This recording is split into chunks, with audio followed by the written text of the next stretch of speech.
अगर आप एक full stack web development aspirant हो, तो आप लोगों को ये ज़रूर पता है कि रिएक्ट जेएस सीखना इंपॉर्टेंट है। अब आपने जावास्क्रिप्ट सीख ली है और अब आपको रिएक्ट सीखना शुरू करना है। बट जब आप रिएक्ट सीखना स्टार्ट करते हो ना, तो आप अलग-अलग वीडियो रिसोर्सेज पे जाते हो या अलग-अलग ट्यूटोरियल्स पे जाते हो, तो आपको बहुत सारी चीज़ें मिलती है।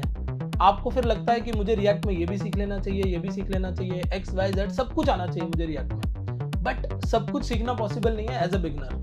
हाँ, धीरे-धीरे आप बाकी सारी चीज़ों को भी सीख सकते हो, बट इन द बिगिनिंग आपको कुछ फिक्स चीज़ें या कुछ सेट ऑफ थिंग्स सीखनी होती है सो दैट कि आप रिएक्ट को अच्छे से सीख पाओ। और इसी चीज़ को इस वीडियो में हम लोग आज डिस्कस करने वाले हैं। तो बेसिकली हम रिएक्ट जेएस का एक रोड मैप देखने वाले हैं। सो वीडियो को स्टार्ट करने से पहले, अगर आप एक कोडिंग एस्पिरेंट हो या अगर आप एक वेब डेवलपमेंट एस्पिरेंट हो और चाहते हो कि वेब डेवलपमेंट में आप अपना करियर ग्रो करना चाहते हो, तो आपके लिए हमारा फुल स्टैक वेब डेवलपमेंट का प्रोग्राम बेस्ट है। आपको इस प्रोग्राम के अंदर हम फुल स्टैक वेब डेवलपमेंट के साथ डीएसए भी सिखाते हैं and full stack web development को हम इस तरीके से कवर करते हैं कि हर एक टॉपिक, हर एक कंसेप्ट आपको प्रैक्टिकली आता हो। साथ ही साथ इस 24 वीक्स के प्रोग्राम में हम 24 प्रोजेक्ट्स कवर करते हैं और इस प्रोग्राम के एंड में आपको एक सर्टिफिकेट मिलता है जो कि मेक श्योर करता है कि आप एक certified full stack web developer हो। तो अगर आपको ये प्रोग्राम सुनने में इंटरेस्टिंग लग रहा है, तो नीचे डिस्क्रिप्शन में आपको प्रोग्राम की ऑनलाइन और ऑफलाइन क्लासेस की लिंक मिल जाएगी। Just go and check out there. Let's get into the video.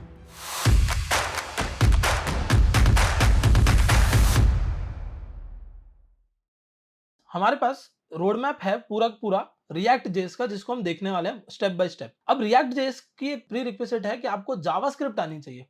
कितनी आनी चाहिए उस पे कोई क्वेश्चन नहीं है। जावास्क्रिप्ट आपको एटलीस्ट आपने 1-2 महीने या 1 डेढ़ महीना दिया है जावास्क्रिप्ट पे, तो इनफ है। उतनी आने के बाद आप आगे बढ़ सकते हो रिएक्ट को सीखने के लिए। जब हम रिएक्ट पढ़ना स्टार्ट करते हैं, तो सबसे पहले हम कमांड लाइन टूल्स यानी सीएलआईज को पढ़ते हैं, जिसमें हम बात करते हैं वाइट की। वाइट आज के डेट में रिएक्ट को बिल्ड करने के लिए या रिएक्ट का basic boiler plate code build करने के लिए यूज हो रहा है। पहले क्रिएट रिएक्ट ऐप यूज होता था, बट अब वो यूज नहीं होता, तो आप उसको स्किप करोगे और सीधा वाइट को बेसिक लेवल पे पढ़ोगे। और पढ़ने का मतलब ये नहीं कि इसमें 2 दिन लग जाएंगे, 10 मिनट का काम है बस। 10 मिनट में आपने वाइट पढ़ा, आपको समझ आ गया कि रिएक्ट का एप्लीकेशन कैसे बनता है। फिर आपने पढ़ा रिएक्ट का डायरेक्टरी स्ट्रक्चर, कि रिएक्ट में ये सारे जो फोल्डर्स है ना, वो है क्या एग्जैक्टली, ये सारी जो फाइल्स है वो है क्या, ये फोल्डर्स कैसे कनेक्टेड है, फाइल्स कैसे कनेक्टेड है, ये आपने पढ़ा। और पढ़ते ही फिर आप स्टार्ट करते हो फंक्शनल कंपोनेंट्स को पढ़ना।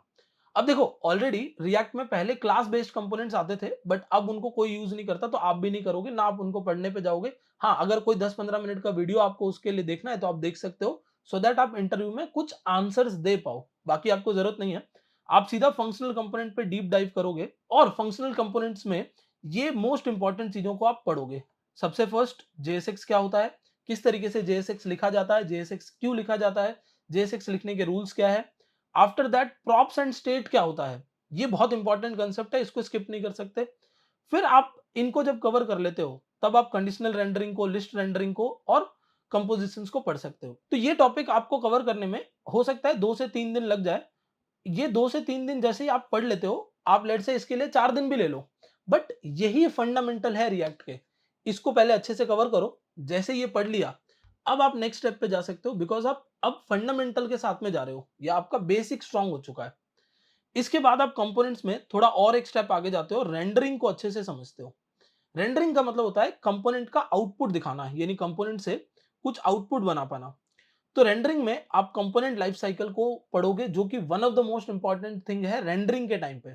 बिकॉज आपको ये जानना जरूरी है कि कंपोनेंट कब कैसे रेंडर हो रहा है, कब कंपोनेंट माउंट हो रहा है, कब कंपोनेंट अनमाउंट हो रहा है और कब कंपोनेंट री रेंडर हो रहा है। इसके बाद हम लिस्ट रेंडरिंग को, की प्रॉप को पढ़ेंगे, रेंडर प्रॉप्स को पढ़ेंगे, रेफ को और इवेंट्स को कैसे ट्रिगर करते हैं ये पढ़ेंगे। इसके बाद हम आ जाते हैं हायर ऑर्डर कंपोनेंट्स पे। Higher order components basically component का ही एक रैपर होता है, किसी कंपोनेंट का एक और रैपर हायर ऑर्डर कंपोनेंट कहलाता है। तो रेंडरिंग के कंसेप्ट में इन सब चीजों को कवर करने के बाद, ये कंसेप्ट सारे कवर करते करते हो सकता है आपके 1 से 1.5 हफ्ते लग जाए, बट इनको अच्छे से कवर करो, मतलब सारे एस्पेक्ट्स कवर करो, इन पे छोटे छोटे प्रोजेक्ट्स बनाओ और फिर नेक्स्ट स्टेप पे आप जाओ, जो कि है हुक्स को यूज करना। हुक्स क्या होता है? तो रिएक्ट आपको कुछ प्री बिल्ट फंक्शंस देता है। उन फंक्शंस की हेल्प से आप क्या कर सकते हो, आप रिएक्ट में स्टेट्स को मैनेज कर सकते हो। उन फंक्शंस की हेल्प से आप लाइफ साइकिल को मैनेज कर सकते हो।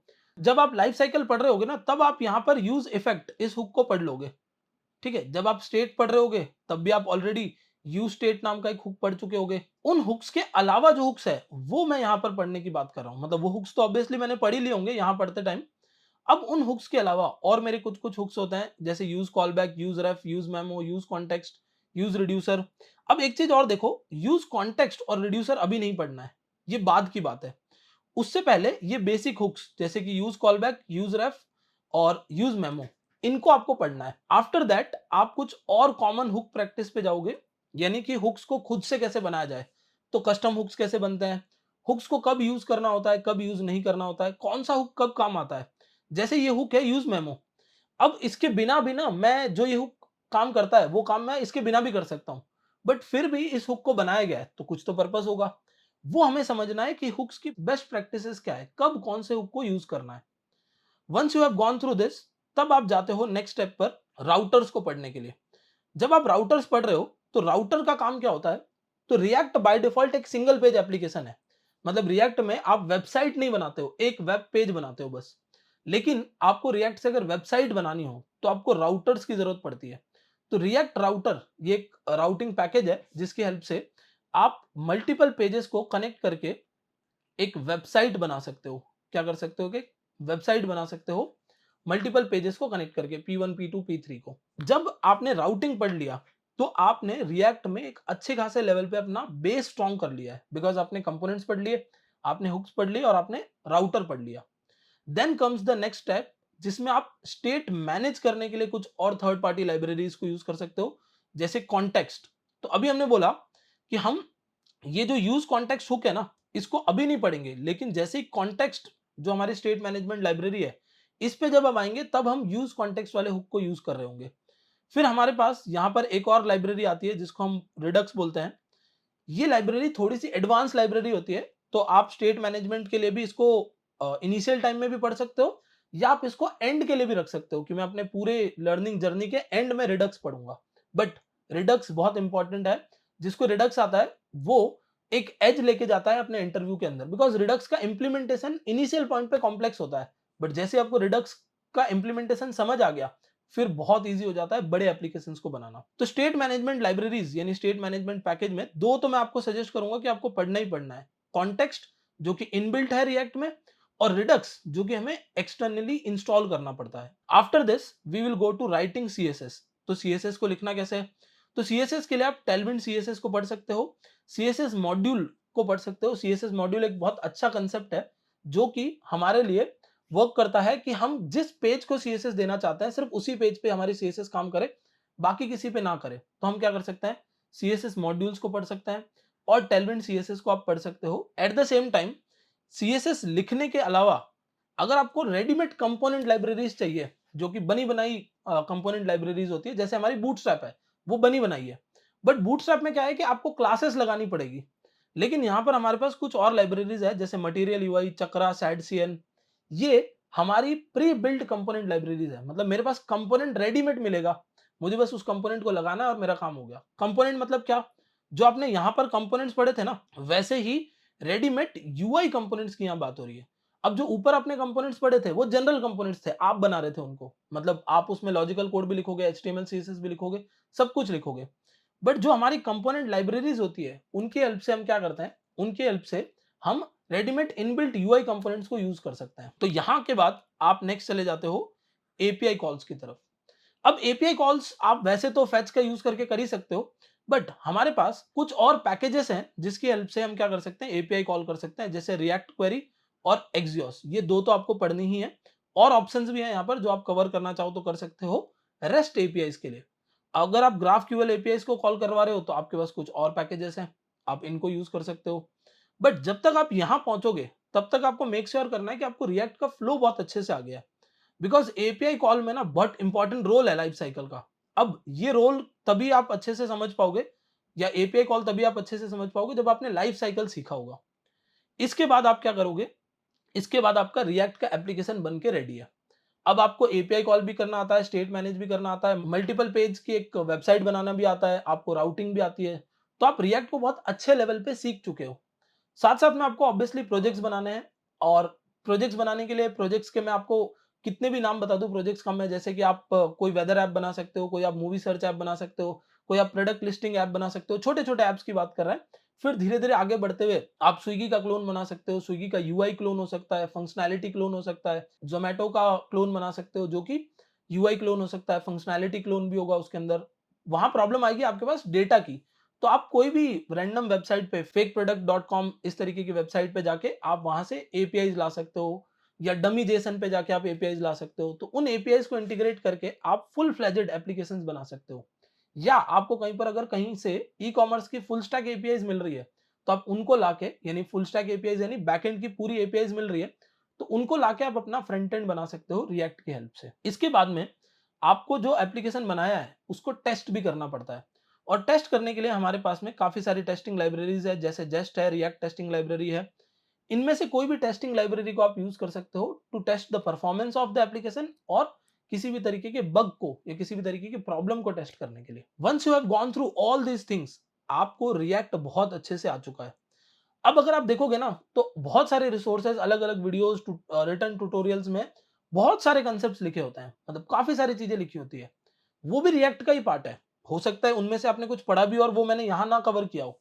बट यहाँ जो मैंने कवर किया है ना, वो इम्पोर्टेंट है रिएक्ट को स्टार्ट करने के लिए।